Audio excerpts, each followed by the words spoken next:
অষ্টম শ্রেণীর সূত্রের সাহায্যে গুণফল নির্ণয়। অঙ্কটা এখানে দেওয়া আছে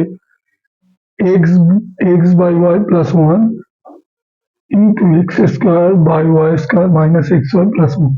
তাহলে এখানে যদি আমি এটা ক্রমিক গুণফল করি তাহলে কিন্তু অঙ্কটা উত্তর পেয়ে যাবো। এখানে সূত্রের সাহায্যে গুণফল নির্ণয়, তাহলে এটা সূত্র কি, এইটা a+b²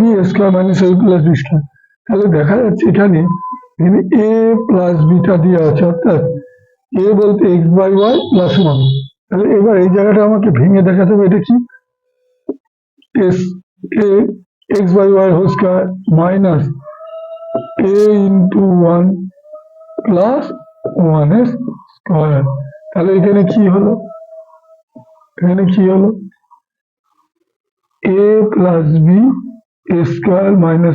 -ab+b²।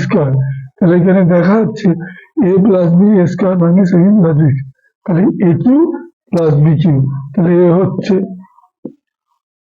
x/y এ আর b হচ্ছে 1, তাহলে a³ + b³।